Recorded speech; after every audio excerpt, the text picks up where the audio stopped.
your study, I hope you will, one of the things that I would recommend that you start with is to memorize the Bill of Rights. Oh man, I got to memorize something again? I feel like I'm in school. Okay, how much is your liberty worth? Put it on a cassette and listen to it every time you're in the car. Okay. Crystal has shirts with, the Bill of Rights, and there's all printed upside down. So when you want to find out what one of them is, you just kind of bend over and look at your belly. Oh, there it is. Marie has one on. Morning, everybody. There it is. We got one right there. I only got 3. I want to read the 3. Yeah. That's cute. So, First Amendment says Congress shall make no law. They should have put a period. End of story. Congress shall make no law. I'm happy. Congress shall make no law respecting an establishment of religion or prohibiting the free exercise thereof. Does it say anything about separation? No. There's nothing in the Constitution that says separation of church and state. That's the wild figment of somebody's imagination. I have no problem with people having the 10 Commandments in school. What bothers me even more is there's a school in Georgia that is prohibiting the display of the Declaration of Independence. Really? If you can't have the Declaration of Independence in school, what can you have?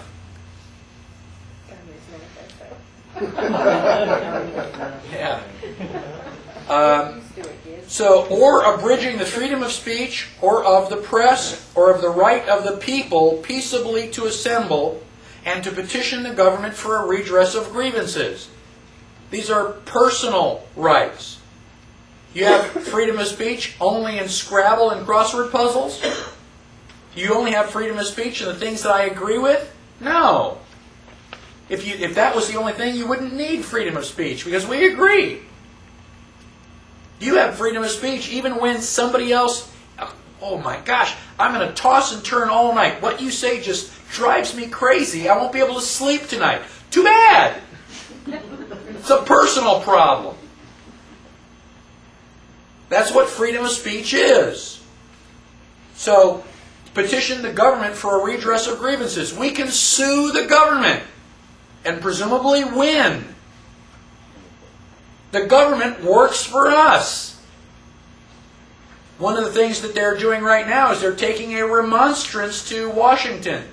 A remonstrance is a word you don't hear very much anymore, but it is a formal complaint against the government. And in this particular case, it's all about the IRS. Second Amendment.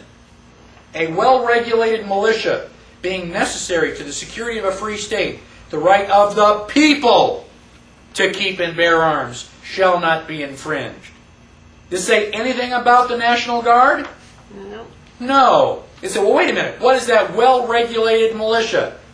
Well, today, well-regulated means lots and lots of laws. Back in 1776, well-regulated means well-prepared.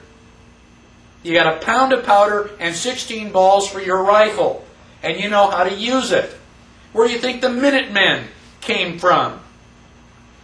You hear the bugle call, you grab your gun and you go. You're ready on a moment's notice. That is well regulated. All this talk about, well, a militia means National Guard. The Bill of Rights was ratified in 1791.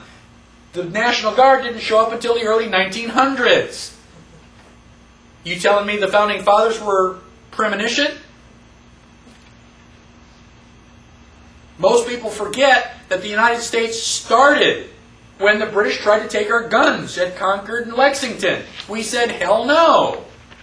Texas started out when the Mexicans wanted their cannon back. What did we say? Come and get it. Send it back in pieces.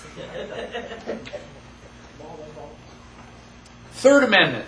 You probably never hear of the Third Amendment being put to use. It says, no soldier shall, in time of peace, be quartered in any house without the consent of the owner, nor in time of war, but in a manner to be prescribed by law. Well, unless they change the way our soldiers fight, you don't have to worry about that.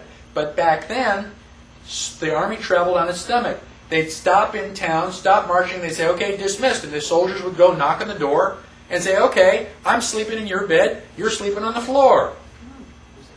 Oh, really? Yeah, I got the gun. This was also for the So- English army. What's that? Wasn't it also for the English army? Yeah, well, armies, any army. You know, if you were a civilian, you were basically just, Prior to the you know, Constitution, stores. They were coming in. That's right. So you'd be, you know, overrun by your army and the opposing army. So that probably won't happen anymore. The Fourth Amendment, very important. It protects your privacy. It says the right of the people to be secure in their persons, houses, papers, and effects against unreasonable search and seizure shall not be violated, and no warrant shall issue but upon probable cause supported by oath or affirmation, and particularly describing the place to be searched and the persons or things to be seized. They have to have a piece of paper. You want to search? A, you have to have probable cause. What makes you think I've got anything? 2, you have to have a warrant. 3, the warrant has to be signed under oath or affirmation. Why? Because if you break down my door and you don't find what you're looking for, somebody lied. Somebody is guilty of perjury. And we go back to the First Amendment, and I'm petitioning the government for a redress of grievances. So we force the government to get an oath. We don't want the government just coming in and go, well, I think we're going to look around just in case. Can't do that. And if you let them, if they stop you on the side of the highway and say, can I look in your car? And you go, yes, officer. You just gave them permission. No. You want to show me a warrant? Well, we're going to have to keep you here for 3 hours until we get one. Fine. I got nothing to do. Go get a warrant. And when you don't find what you're looking for, be prepared for a lawsuit. You do that 2 or 3 times, and they're not going to check your car anymore.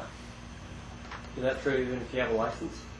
Did you agree to Yes. come in any time with the... Now they're going to argue that if you have a driver's license, that you have given them permission in advance. Okay, by contract. Okay, well, don't show them the license. Or get rid of it. Isn't that a state's car? that we're Well, looking in? if they've got it registered right. Okay?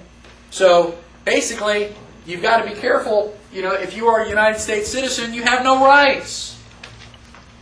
You are property. And you've got to do whatever they say. You are subject to the jurisdiction of Congress. So stop being a United States citizen. Now that's a completely different class, but we'll get around to it. Fifth Amendment. When everybody says, I plead the Fifth, okay, they're talking about one line in this amendment. You look at that entire paragraph. Is that, I plead the Fifth? No. There's a lot of stuff here. You have a lot of rights. No person shall be held to answer for a capital or otherwise infamous crime unless on presentment or indictment by a grand jury. Only people on the grand jury can indict you. The government can't come along and throw you in jail for anything you want. You have to have other Texans who said, yeah, that sounds pretty bad. Except in cases arising in the land or naval forces or in the militia when in actual service in time of war or public danger. So do soldiers and sailors have a right to all this other stuff? No. If you're a soldier or a sailor, you don't have a right to a trial. You go to a court-martial, which is completely different. You have no rights. If you're in the militia, when in actual service, you're acting as a soldier. So you get court-martialed too. Now, nor shall any person be subject to the same offense to be twice put in jeopardy of life or limb. They can't hold you on the same thing. They accuse you of murder, they accuse you of killing John, and, John shows